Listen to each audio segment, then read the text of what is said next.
Mark Lee from Overthinking It. I'm here at New York Comic Con with Manu Sadia. Manu Sadia is the author of the upcoming book Trekonomics, and he's also going to appear on a panel today on the economics of Star Trek with Nobel laureate Paul Krugman. We're going to talk more about that in just a second, but I wanted to ask Manu, how did you approach your work on Trekonomics? Are you coming from it as an economist, as a Star Trek fan, or maybe a little bit of both?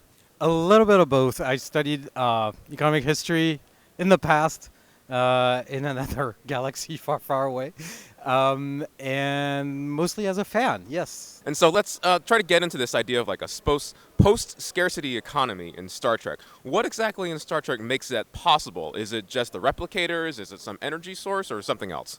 I'm a little unhappy about the term post-scarcity because there are things that are scarce in the Star Trek universe.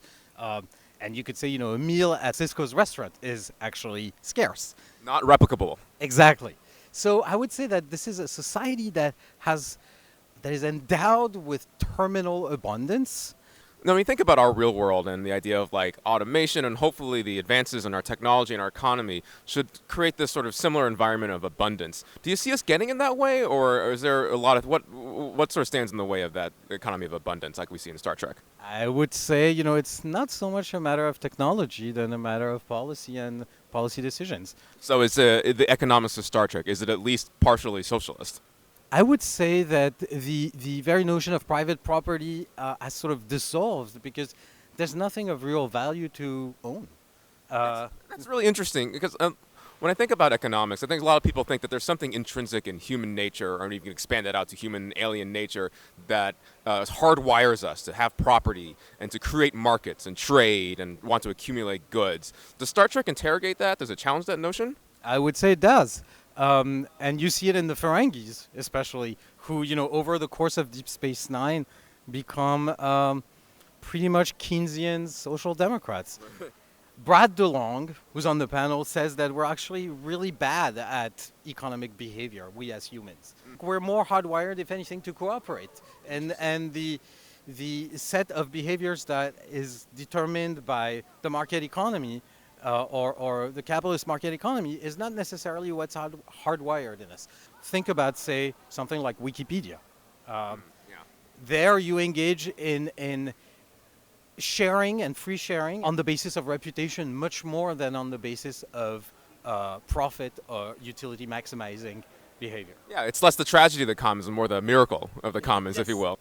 That transitions us to another topic about labor markets, right? And then, so we're getting to this point here where we're deciding that it's really about reputation. Yes. And I'm thinking in particular of the Next Generation episode, Best of Both Worlds, where Commander Shelby comes onto the Enterprise and gives Riker all this career agita. And as I was watching this, I was thinking, well, why exactly does Riker even want to get promoted? He's not going to get paid anymore. But it seems like it comes down to reputation.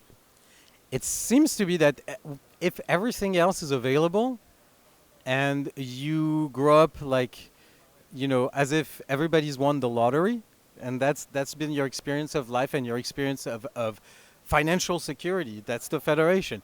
What else is there to do?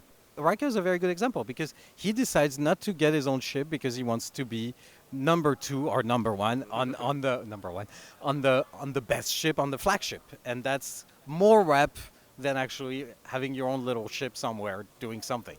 So one of the things we think about, if in a labor market without wages and things like that, and you're not really compensating that way, what if a bunch of people just decided that they want to just like lay on their couch 99% of the time and watch the 24th century equivalent of Star Trek? Well, do you think that a lot of people do that, or is this idea of like earning the reputation somehow going to motivate people against that? I think the rest, so like what we see in the show is the 1%, so to speak, of the Federation. It's like the achievers, and I think the Federation has a lot of free riders. But it's not a problem, right? It's not a problem because the abundance is there. So if you want a free ride and be a couch potato and spend your life on Risa, go ahead and do it. I seem to recall in previous pieces around this topic that in our real world, in our current day, the idea of social media and accumulating likes and things like that is a potential leading indicator of this kind of reputation-based economy. Do you see any truth in that?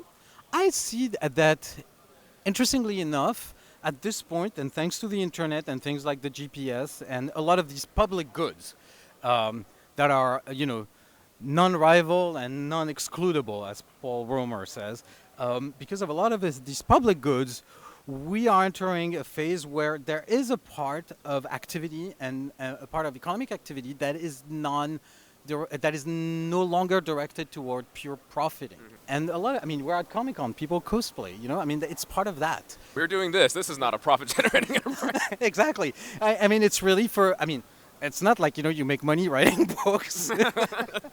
You do it for rap, really, and to share with people and to be recognized by your peers. Like us on Facebook. Like us on Facebook. Okay, so last set of questions is I really want to know how your thoughts going into this panel with Nobel laureate economist Paul Krugman. Is Paul Krugman a Star Trek fan? Well, Paul Krugman, if you recall, wrote the introduction to the, you know, like the collected Foundation series. It's because he read Asimov that he became an economist, basically. Oh, wow. It kind of makes sense. Both are about the future. Manu Sadia's book Trekonomics is coming out in the spring of 2016, right for the 50th anniversary of Star Trek and the 500th anniversary of Utopia by Thomas More. Great. Manu, thanks so much for talking to us. So